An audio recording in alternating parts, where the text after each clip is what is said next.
All right, roll it. And welcome back to more Films Under Constant Critique, where we take a look at films, some good, some bad, and some downright awful. I'm Bongo Baikov, joined by our host Maverick, Dren, Zaria. This week, we are taking a look at the 1982 film Halloween 3, Season of the Witch. When you said, the first thing I thought of was that Orson Welles. The French champagne! So yeah, the wine commercial outtakes, it made me think of that. Wait, does this mean we're not reviewing the Nicolas Cage movie Season of the Witch? No, we're not reviewing the Brooklyn Nine-Nine episode Halloween 3. Oh. I should watch more of that, actually. I've seen clips of that show. It looks really funny. Halloween 3, Season of the Witch, was released on October 22nd, 1982. It cost $4.6 million and made $14.4 million in the US. So, not a bomb, but not the same success the first two. So, this was the directing debut of Tommy Lee Wallace. It has nothing to do with Tommy Lee Jones, obviously. Sadly. I think he's probably directed a movie. Oh, that's right. Yeah, I did see a movie he directed. It was really bad. It's like 3 Burials or something. I don't remember the full name, but he also he directed a few episodes of the Max Headroom TV show, and he directed Tommy Lee Wallace. Yeah. Oh, that's right. Yeah. He also directed the It miniseries from the 90s. That's right. Yeah. With Tim Curry as Pennywise. Yeah. As well as Fright Night Part 2. And Vampires Los Muertos, which that's a sequel to the John Carpenter movie Vampires. Huh. He has a lot of John Carpenter connections here. And John Bon Jovi is in Vampires Los Muertos. What? Huh. There was also another sequel. Vampires the Turning. Huh. I didn't know there were so many vampires movies. Basically, my conclusion is we're probably not doing any more of this guy's movies on the podcast. So I'm not that impressed with that. The cast, we got Tom Atkins, which he's a returning cast member because he was in Escape from New York. Oh. He's also in Lethal Weapon. Huh. Night of the Creeps. And another John Carpenter movie, The Fog. There's a lot of John Carpenter people involved with this movie. Yeah, quite a few, yeah. Oh, he was also in Maniac Cop. Maniac Cop. Along with Bruce Campbell. Was he in the first one, or? Yeah. Okay. Yeah, I barely remember that movie, honestly. We also got Stacey Nelkin, which she hasn't really been in much, but she almost played a replicant in Blade Runner. Oh, really? But her scenes were cut, and she kind of plays one in this movie, but we'll get to that. Both these movies came out the same year, by the way.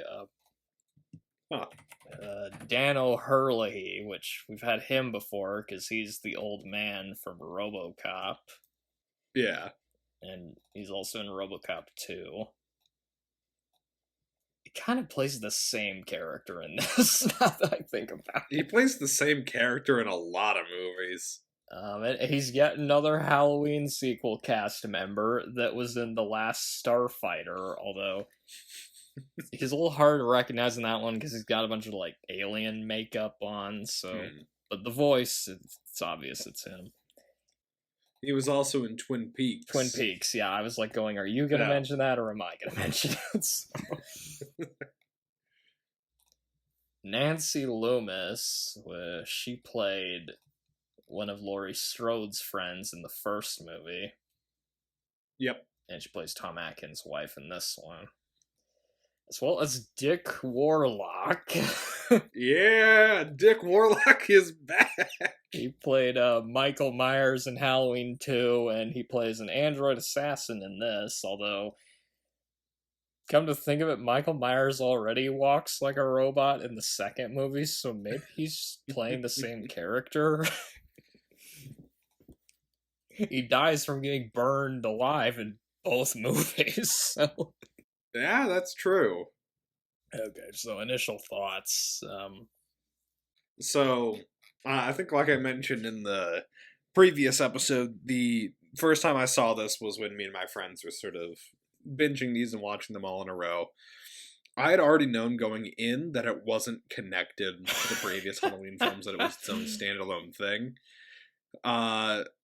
Which I think definitely helped the watch through, because if I had gone into this thinking Michael Myers was in it, I would have been very confused. So the other people watching it with you, how did they react? I think they already knew too, because it was some people who had like vague knowledge about the series, so I didn't see it with anyone who was expecting Michael Myers, but I was gonna say, I was hoping it'd be like that From Dusk Till Dawn viewing, where they went in blind and didn't know the switch up there. Okay, yes, keep going, sorry. So after the first time I'd watched it, my thoughts were kind of, it was a weird movie, especially considering what series it's in. There's all this weird sort of like techno witchcraft stuff going on. Movie's a little slow, but I thought it was pretty interesting the first time I watched it, and having rewatched it, I think a lot of that, like, my opinion on the movie really hasn't changed much. I don't think it's not a great movie, but it has a lot of interesting concepts, some pretty good visual effects, a great soundtrack, which was once again done by John Carpenter. I forgot to mention that. Yeah, John Carpenter does the score for this movie again. And so overall, I think it's a good movie. It's not, not groundbreaking, but you can enjoy watching this one. Okay. Yeah, this is a weird movie for sure. I think the best way to sum up my thoughts is to paraphrase that Frank Sinatra song and say that I was bewitched, bothered, and bewildered by this movie. I've mentioned before that I have mixed thoughts on this movie. I love the score, because again, it's done by John Carpenter, so it's a good score. I think it has a good atmosphere and like some interesting vibes, but I've never been able to get past the fact I just do not find the plot or the characters in this movie interesting. Yeah, I will say the characters are not very strong. I've never been able to get past that hurdle with this movie. And it's not because Michael Myers isn't in it. Like, I'm fine with them changing it up and going the anthology direction, but they should have chosen a different story for that angle. It's a few steps away from becoming a Black Mirror episode, and I can't stand Black Mirror. One idea I did hear that they were thinking about doing with this movie that I read is they were thinking of having it be about the ghost of Michael Myers. I don't know how this would have worked, but I'm like, huh. Overall, I thought it was okay. I can see why it has a cult following, but unlike you, I can't defend it as a good movie. I really can't. Look, people, I have way more outrageous opinions than this. For fuck's sake. I feel like really any opinion on Halloween 3 is just by default not going to be controversial. You either hate it or you really like it, and I'm just like, I don't know. It's this weird thing. I don't really get it, I guess. One person who really didn't like it, though, is Leonard Maltin. Did he give it a bomb? Yes. Of course. I'm not a fan of the movie, but even I'm like, that's harsh. I mean, come on, it's not that bad. His review said, genuinely repellent 80s style horror film, or you could just say 80s horror film. I mean, because it was made in the 80s, Leonard. With gore galore after a slow start, about a maniacal plot to murder millions of children on Halloween. Nice, huh? Come on, Leonard, that's the best part. Kids die. Okay, so we'll start with the pros. That's a cool poster. I think... Yeah. And the tagline, which pretty good as well. Yeah. The night no one comes home.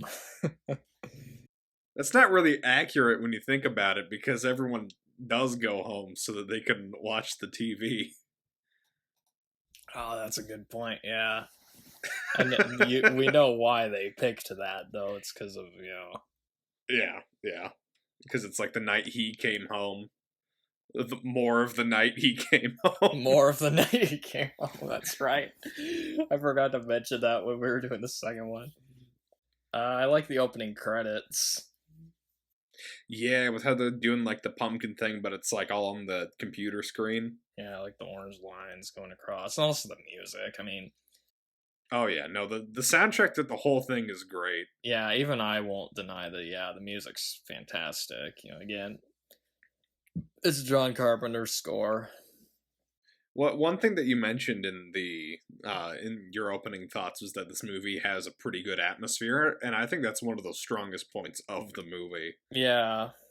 It really just has this mood that it's just present all the way throughout. It's a little hard to describe. It's like slightly oppressive and paranoid, I would say. Like, because the most of the movie just takes place in this little small town, and you just get the sense that something's off about it.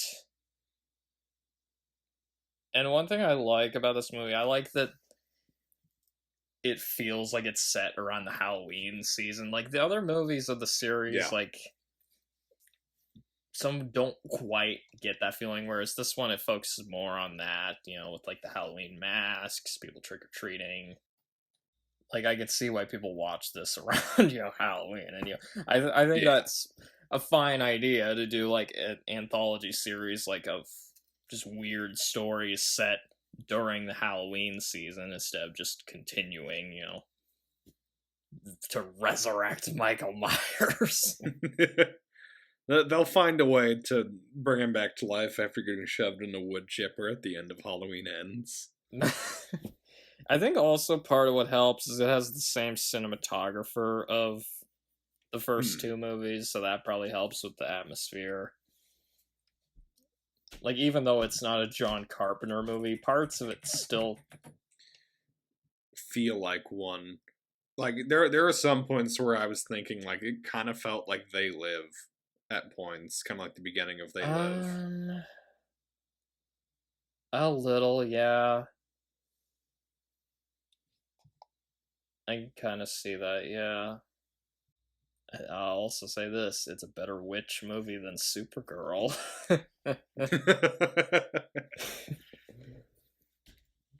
I like the Halloween masks, the designs of those. Yeah. Like, Is this movie called Halloween 3 because there's just 3 different masks in this? Is that why it's called that? It could be. I will say, sort of similar to the masks, the special effects, like when we see the one woman's face get blasted by the laser, and then we see her body. Yeah, that's actually some pretty good gore, I'm not gonna lie. Yeah. I forgot just how graphic that part was, actually. That's one of the more Yeah, disturbing parts of the movie. That's probably the most graphic the movie gets, too, because after that it's always obscured by the masks. Some of the deaths kind of confused me, though, because there's like this one part where Dick Warlock killed a guy by pinching his nose in a hospital. Do you remember that? I remember him killing someone in a hospital, but I thought he was sticking his thumbs into his eyes. I don't know. The way they filmed it looks kind of weird. It looks like he's like pinching his nose or something. I don't know. They also just straight up ripped a dude's head off at one point. I forgot about that, yeah. I also think the opening's not bad. Yeah, when the guy's running away from the factory. It's like that part felt Yeah. like a John Carpenter movie. Yeah. And speaking of the music, the Silver Shamrock commercial. 3 more days till Halloween, Halloween, Halloween. 3 more days till Halloween, Silver Shamrock. That stupid jingle, like, just say what you want about it. It just gets nailed into your head. It is memorable. I mean, you do remember it. Why is it set to the tune of London Bridges falling down, though? I have no idea. My favorite time they played that song is when Tom Atkins turned the radio off because he was getting annoyed from the commercial playing so many times. I don't blame him, yeah. You'd probably pass out from watching that, though, like, just because of the flashing lights. Like, Jesus Christ. Yeah.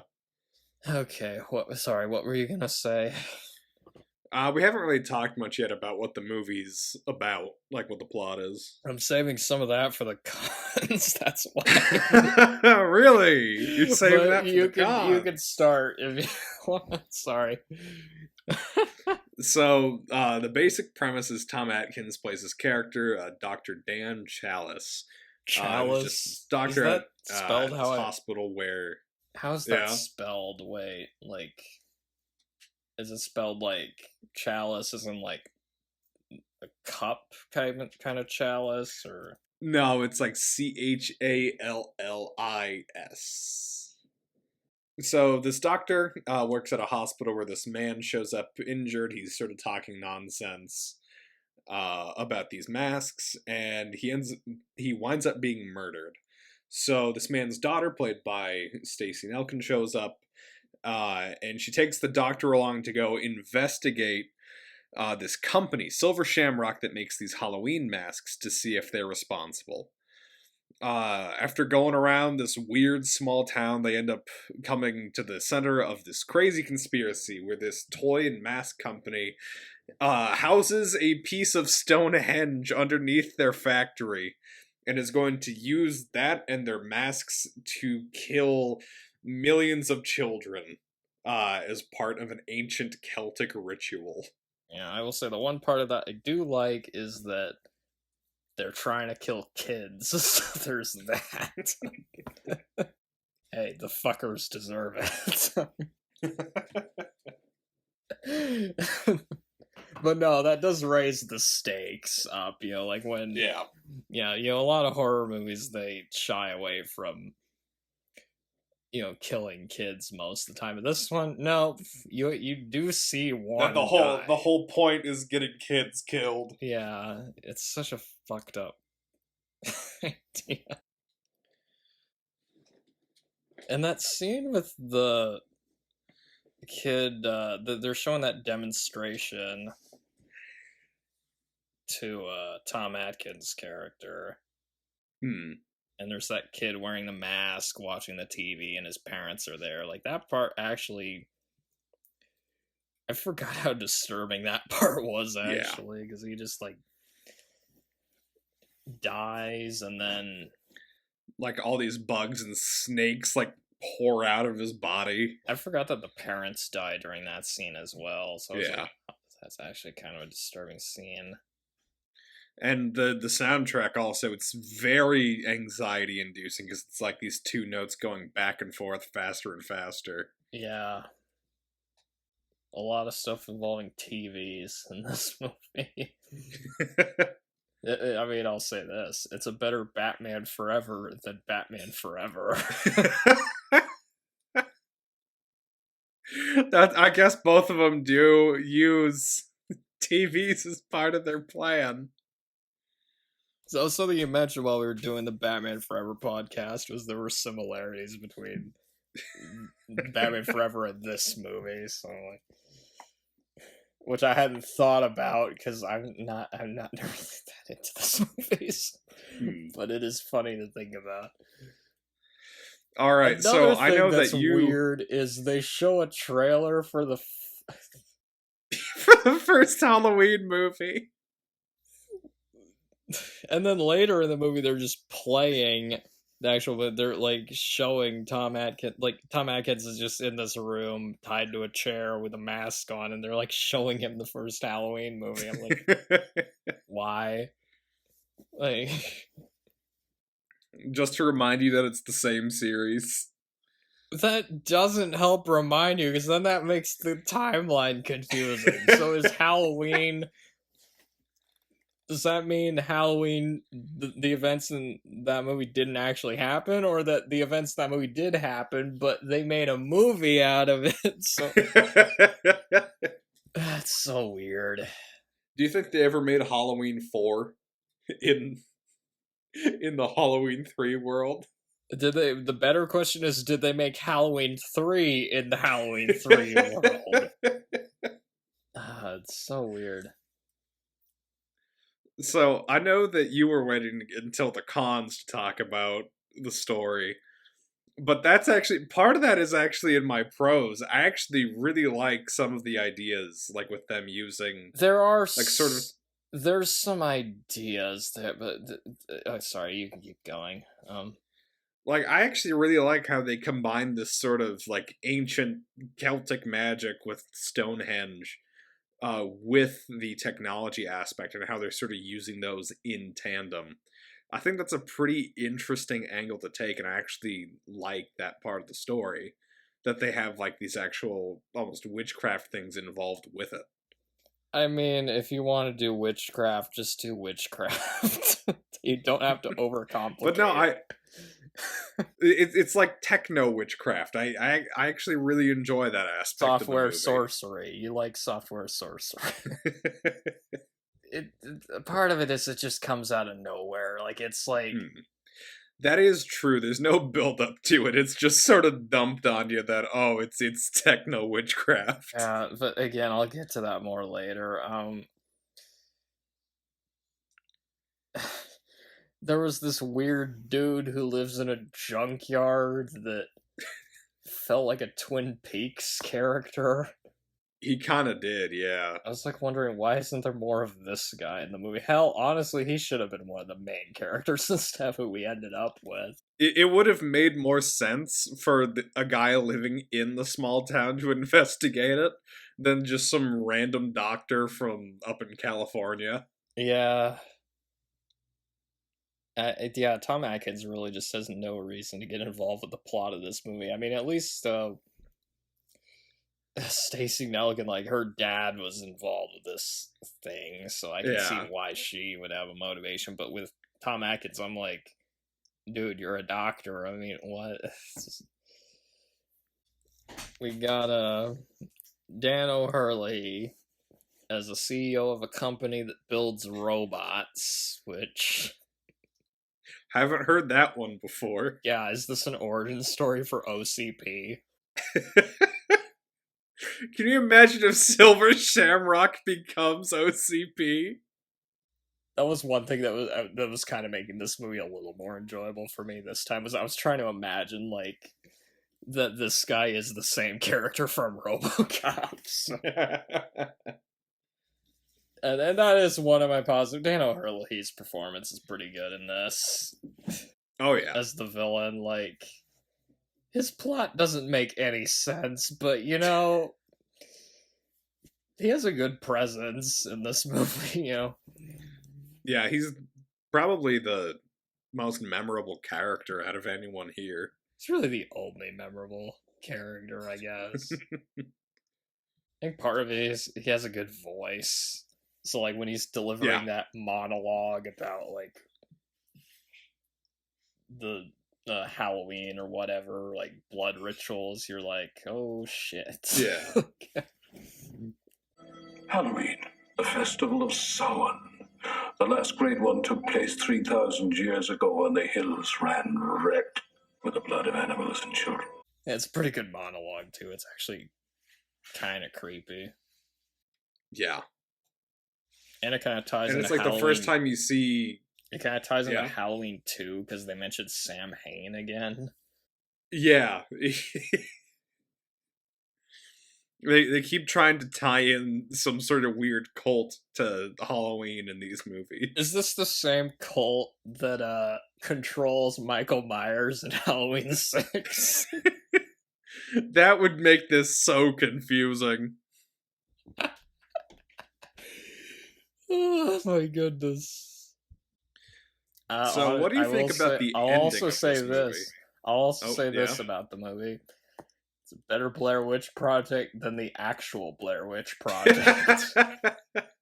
You're not wrong. Honestly, the beginning part of that movie sort of felt like this, where they're just going around interviewing the locals and stuff, so... Yeah. Sorry, what were you saying again? What do you feel about the ending of this movie? Like the very end? Yeah. Like the part where he's like watching the TV and like... Yeah. I thought that was one of the better parts of the movie. Okay, good. The movie has a surprisingly bleak ending, is basically like he's not able to stop the commercial before it like... Well, he's able to stop it on 2 channels, but not the third one. But so it's just going. He's like on the phone, like just yelling at them to stop it, but the movie just ends before we see what happens. And I'm like, holy shit! Like, it's a pretty good ending, I think. It's dark. It feels like it did sort of leave open the door for a possible sequel that never happened. Never happened. Yeah. I guess the world got taken over by techno wizards, the weird mask bugs and snakes. So, you know. And Tom Atkins' acting in that scene is really good too. Yeah, you can tell he's panicking. I kind of wish the build up to that scene a bit better, but like that scene itself, again, it's kind of like with Escape from LA, with the endings like one of the better parts of it, but then you have to watch the rest of it. You have to watch the death basketball game. God damn it, that scene. You have to watch him surf. The surfing scene, that's so stupid. I don't know which part's dumber, the surfing... No, the surfing scene's the dumbest part of the movie. Oh, yeah, 100%. That's the dumbest part of that movie. I'll say this, Halloween 3, better than Escape from LA, so... That's fair. Watching this, I was a little surprised Stacey Nelkin wasn't in more stuff after this, because I was like thinking you'd think she'd be in more movies after this, but I guess not. I was like looking at her filmography, there was like barely anything else, so... Did this movie kill her career? I don't know.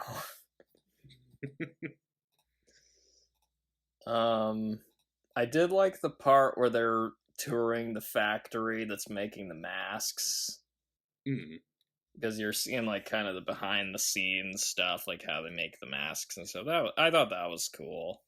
because you don't usually see that in Halloween movies. So, or there's that weird novelty shop with all the strange toys. Like, just what the fuck? I forgot about that part. At one point, Ash says "work shed." Oh wait, wrong movie.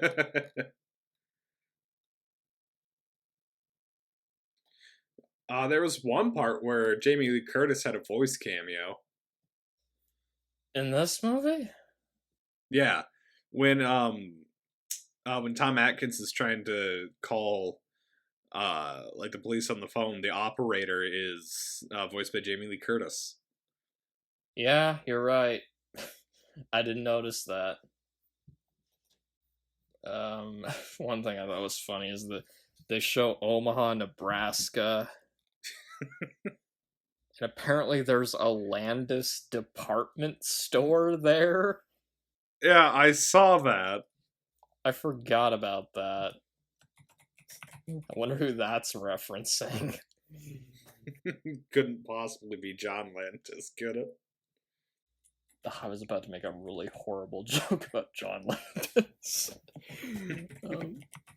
Probably guess what, but anyway. I'm still confused by the fact that Cochran just has him sit and watch the first movie during that one scene. do you think Cochran just really liked the first Halloween movie? I mean, a lot of people did. It's a great movie. All that does while I'm watching this, is make me go, I wish I was watching that instead. But anyway. Because, the reason why he was watching it is because, he put the mask on him, so he was just going to have him watch the TV until the commercial came on to kill him. Basically. Well, yeah, that makes sense. And Cochran's death is weird because he, Is it even a death? I'm not sure, because it looks like he wanted it. Well, he blows up, but it looks like he becomes one with the Stonehenge statue. If you strike me down, I shall become more powerful than you can possibly imagine. I don't know. But it's funny. I find it funny that he's, clapping, right before he dies. Did you have anything else to say before I get into my cons? Or let me go. Let's see. I mentioned the deaths. I mentioned that. See, I think I mentioned everything I wanted to. Okay, my cons. One of the main ones for me. The main characters just aren't that interesting. I agree with that. Okay, Tom Atkins. What's his character? He's a doctor who tries to fuck everyone he meets.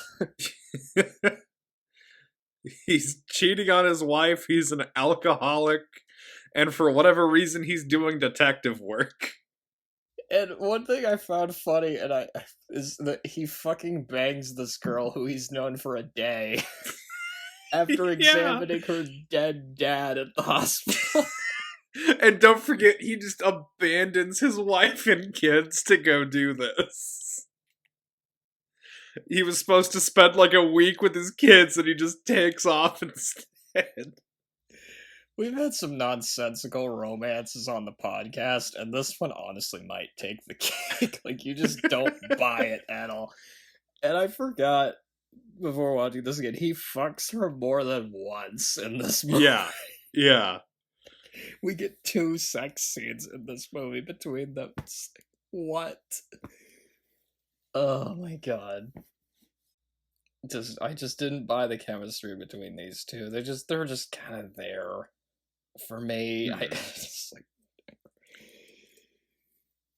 She wants to investigate this because her dad died and he was involved, and then he goes along because he's trying to sleep with her. I guess because he wants to fuck her brains out. I don't know. It's so weird.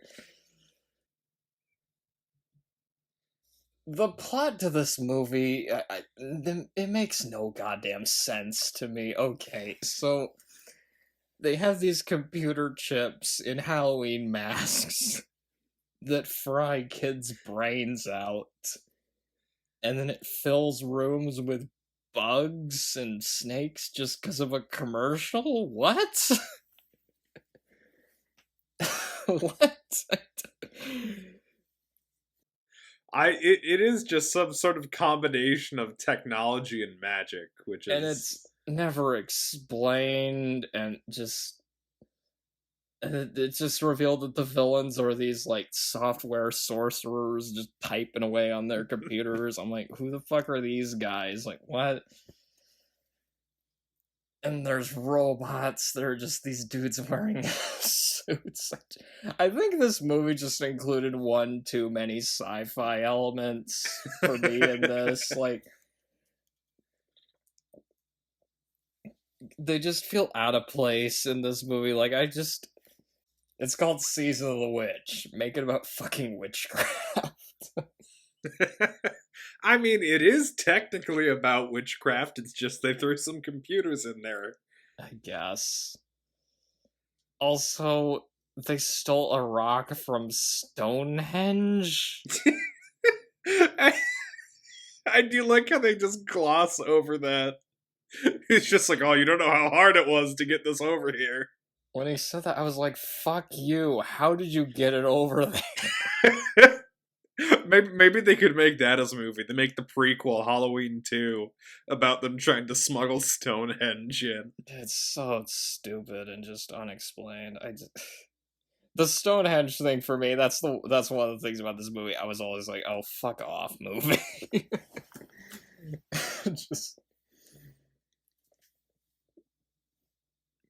I was also gonna say, if this movie didn't take place in California, I would have just said that Tom Atkins works at the same hospital from the second movie. Just to give it kind of a connection. Also, another thing is this movie's... most of it's not scary.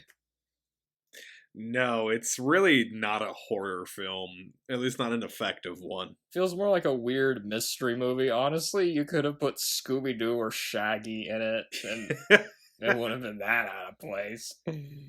It's like a sci-fi, like mystery thriller type movie. It's just like, what? I will say, though, this movie does get slightly better the more I watch it, but never to the point where I like it. I'm usually just weirded out and confused by it. Watching it this time, there were parts I laughed at that I don't think were supposed to be funny, so... like, some of the stuff with the weird robots, like, there's this one part where a robot gets crushed by a car that feels like a Final Destination death. And okay, that I actually had that written down in my notes. All it says is LOL, the dude getting smashed by a car. It literally feels like a Final Destination kill. I mean, it kind of does. And just like, why are there bugs and snakes in these masks that just, what? I don't know. There's also just a lot of dead space. There's just scenes where there was just nothing important going on, and I'm just like, why is this here? You don't need this here. Yeah, that's one of my criticisms, is that it is pretty slow, especially at the beginning of the movie. Yeah, and then I also wrote character development ? There really isn't any in this, is there?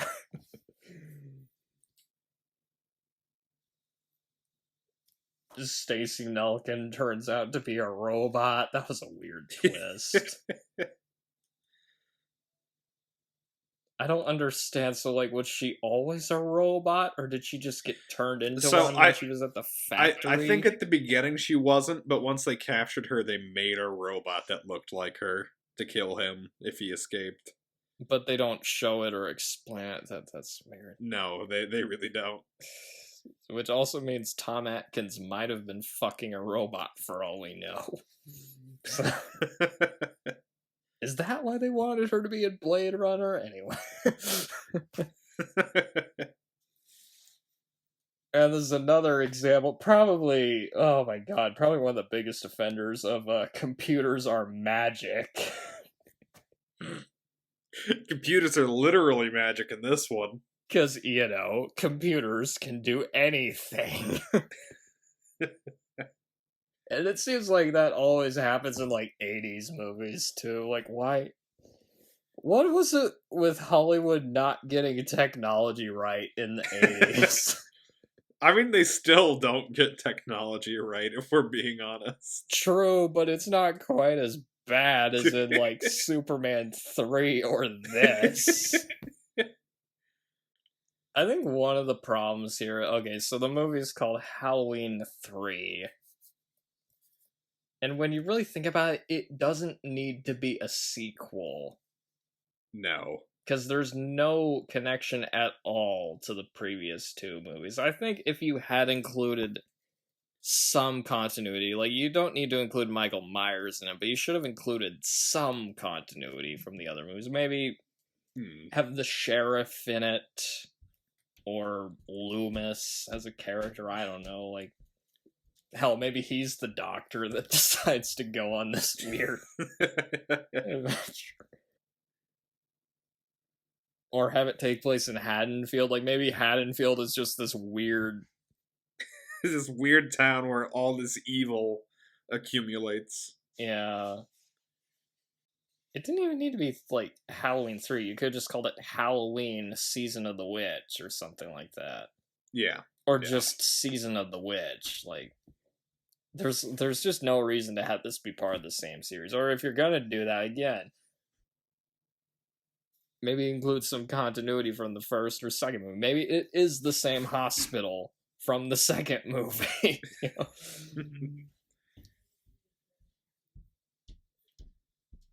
Or, I don't know, maybe this could have just been an anthology film with multiple segments. Maybe that would have worked better. This feels like a segment of an anthology film that was, stretched out. It doesn't need to be a feature-length movie. Yeah, I think cutting it down definitely would have helped a little bit. Another thing I thought of is maybe the main villain in this movie was yet another one of Loomis's old patients. Maybe have that be the connection. There we go.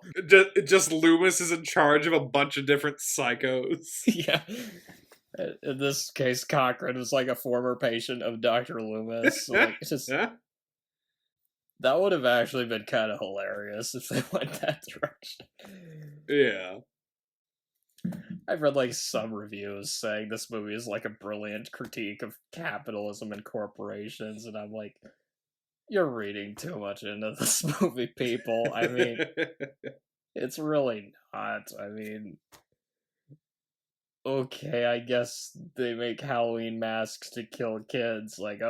How corporations are mass producing things to kill kids. I don't know.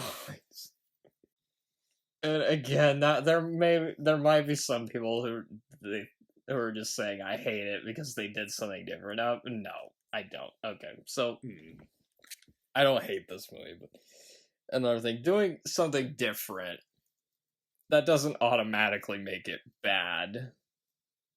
Doing something different and then sucking at it, now that's bad. Battlestar Galactica tried to do something different with Galactica 1980, but that was terrible, so you don't hear too many people defending that show.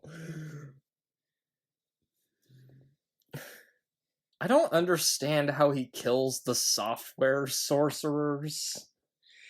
Yeah, that part's still a little weird, because he just dumps a bunch of the chips onto them and they all just sort of explode. And it felt too easy. Too. It felt way too, it kind of just came out of nowhere and didn't make a lot of sense. That's kind of just this movie for me. While watching this, I was just that kind of just came out of nowhere and didn't make a lot of sense. I don't know.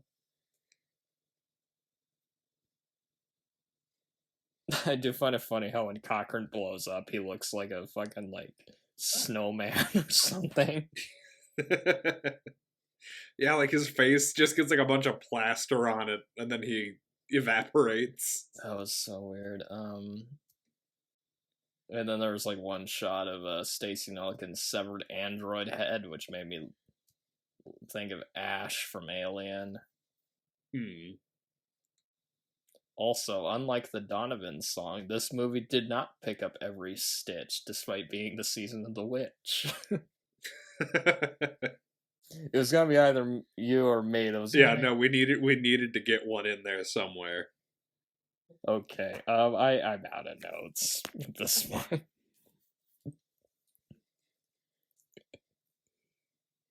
Did you have anything else to say? There is one thing that they say that goes unexplained that I really wish I knew what they were talking about. Okay. That's a lot of this movie, to be fair. So when Tom Atkins is like going on the tour with like the one salesman, the salesman's like, "Oh, Mr. Cochran, he loves practical jokes. He did all the best ones. He did the sticky toilet paper. He did the dead dwarf gag." And I'm like, what does the dead dwarf gag mean? And how did he invent it? I guess that's just a noodle incident. We're just never gonna see it. Yeah, that was another thing, because he's supposed to be like the king of practical jokers, but we don't really see much. I guess this idea of a practical joke is he kills kids for some weird ritual. I do love a good joke, and this is the best ever. A joke on the children. Okay. The overall thoughts. Do you have anything, or unless did you have anything else to add before we got? That's about it that I had. Anything else to say? So overall thoughts. It's a bit of a mess at points, like we've discussed, and it is a bit slow. I'm glad you at least agree with me that it's a mess. So yeah, no. It is not a clean movie. But that being said, it has a great soundtrack, a great atmosphere. I at least enjoy some of the concepts with them combining technology and witchcraft. A lot of the effects are good. The character performances aren't so great, but it's still a very watchable and, in my opinion, an enjoyable movie. I'll say this: if I think I'm not entirely opposed to the idea of combining witchcraft with technology, but they should have explained it a little bit better and not made it feel like it just came right the fuck out of nowhere. Because that's fair. Anyway, did you have anything else to add, or? No, that's about it. Again, I think it's okay. I mean, it has its fans. I'm glad somebody likes this movie, because, most movies deserve some kind of love, most of them. And I'll give it this. It has some good scenes, like the scene with the kid getting killed by the TV, the ending. It has a few scenes I like in it. I like the way the movie looks, but again, and the music's great. But again, the main characters and the plot, I've never made it over those hurdles with this one. And it just doesn't make a lick of sense. I'm still not over the Stonehenge bullshit. I mean, what lifts it up from being just terrible for me is there's a few disturbing scenes. The ending's really good. Great music score. Dan O'Herlihy gives a pretty good performance. And it is memorable. Yeah.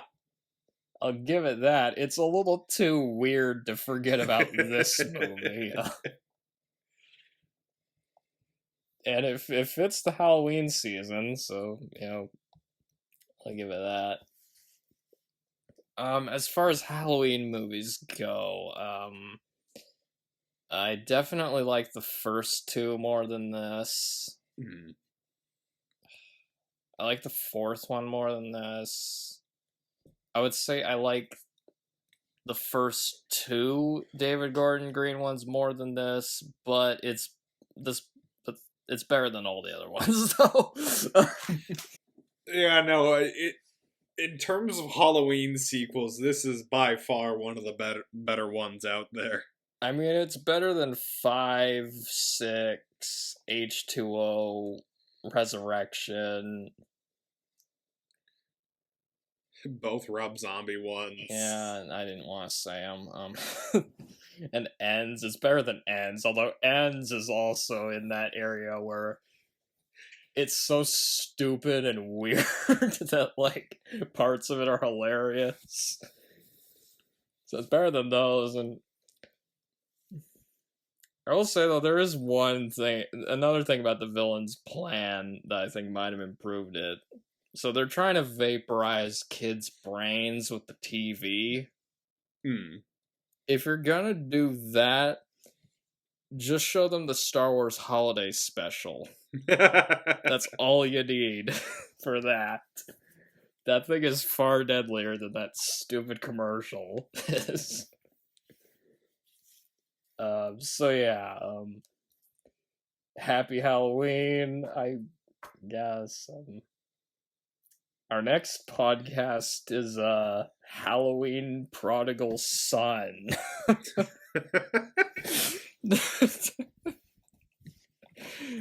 Maybe not. I don't know.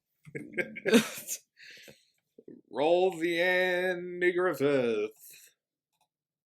Good night, you stupid idiot. Good night, you miserable slob.